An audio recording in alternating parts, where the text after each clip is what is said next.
अब हम कुछ कमेंट की तरफ चलते हैं। एक बहन है हमारी, उन्होंने कहा कि page number 6 point number 4 recruitment policy में ये वाज़ेह लिखा हुआ है कि एक जो हमारी बहनें हैं वो उसमें अपने शौहर के उस पे अप्लाई करेंगे। तो ये बिल्कुल उसमें लिखा हुआ है रिक्रूटमेंट पॉलिसी में कि हमारी जो बहनें हैं वो अप्लाई करेंगी अपने शौहर के उसमें डोमिसाइल बेसिस पर, और उनको वहाँ पे एडजस्ट किया जाएगा। तो हमारी बहन कह रही हैं कि उनको जो है वो अकोमोडेट नहीं किया जा रहा अपने शौहर के उस पर।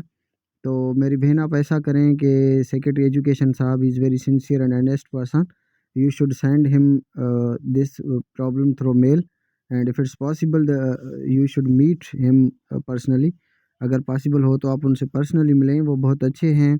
आपने देखा ना कि कल जो मैंने न्यूज़ रखी है कि 12 साल बाद हमारी एक बहन है, मैं उनको सलाम पेश करता हूँ कि उन्होंने जद्दोजहद की और अपने जो हक़ है उस पे जो है वो कायम रहीं, उनको जो है वो भुला नहीं।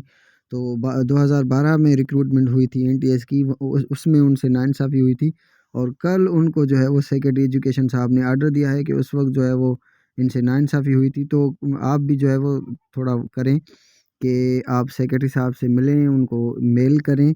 उम्मीद है कि वो इंशाल्लाह आपके उस को मानेंगे और आपसे कोई नाइंसाफ़ी नहीं होगी।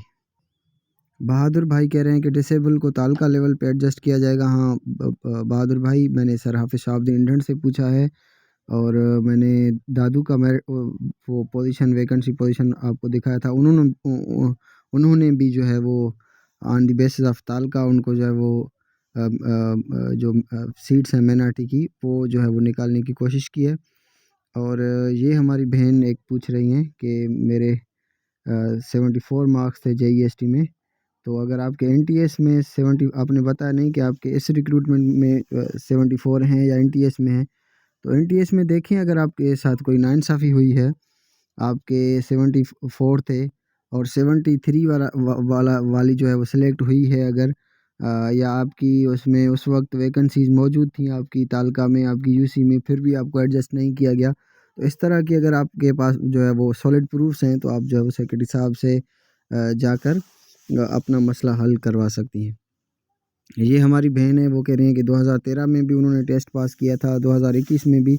तो इस दफ़ा कुछ चेंज है, 2013 में अगर आपकी उसमें तालका यूसी में वैकेंसीज़ नहीं थी तो आपकी सिलेक्शन नहीं हुई, लेकिन इस दफ़ा की जो पॉलिसी है उसमें ये है कि आपको अपनी नेबरिंग यूसी में एडजस्ट किया जाएगा, आपको तालका में एडजस्ट किया जाएगा, आपके जो है वो आपको वेटिंग लिस्ट में 1 साल के लिए रखा जाएगा, जैसे मैंने अभी आपको सेक्रेटरी साहब का बताया है।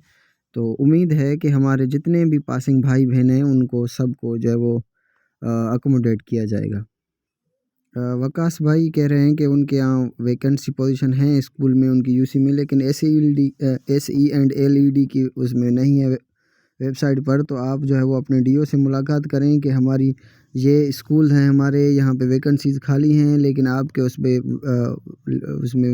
नहीं है वेबसाइट में, क्योंकि कुछ हेडमास्टर उनसे हर 6 महीने के बाद वैकेंसीज़ पूछी जाती हैं, तो कुछ हेडमास्टर वहाँ पे जाकर डीओ ऑफिस में अपनी वैकेंसीज़ नहीं सबमिट करवाते, तो वो उनके स्कूल से जो है वो वैकेंसी से जो है वो रह जाते हैं। तो आप ख़ुद डीओ से मिलें, टीओ से मिलें और उनको कहें कि हमारे यहाँ ये स्कूल्स हैं, इनकी वैकेंसीज़ नहीं शो की गई, तो अगर आपके साथ मसला होगा तो इंशाल्लाह आपकी जो है वो हो जाएगी एडजस्टमेंट।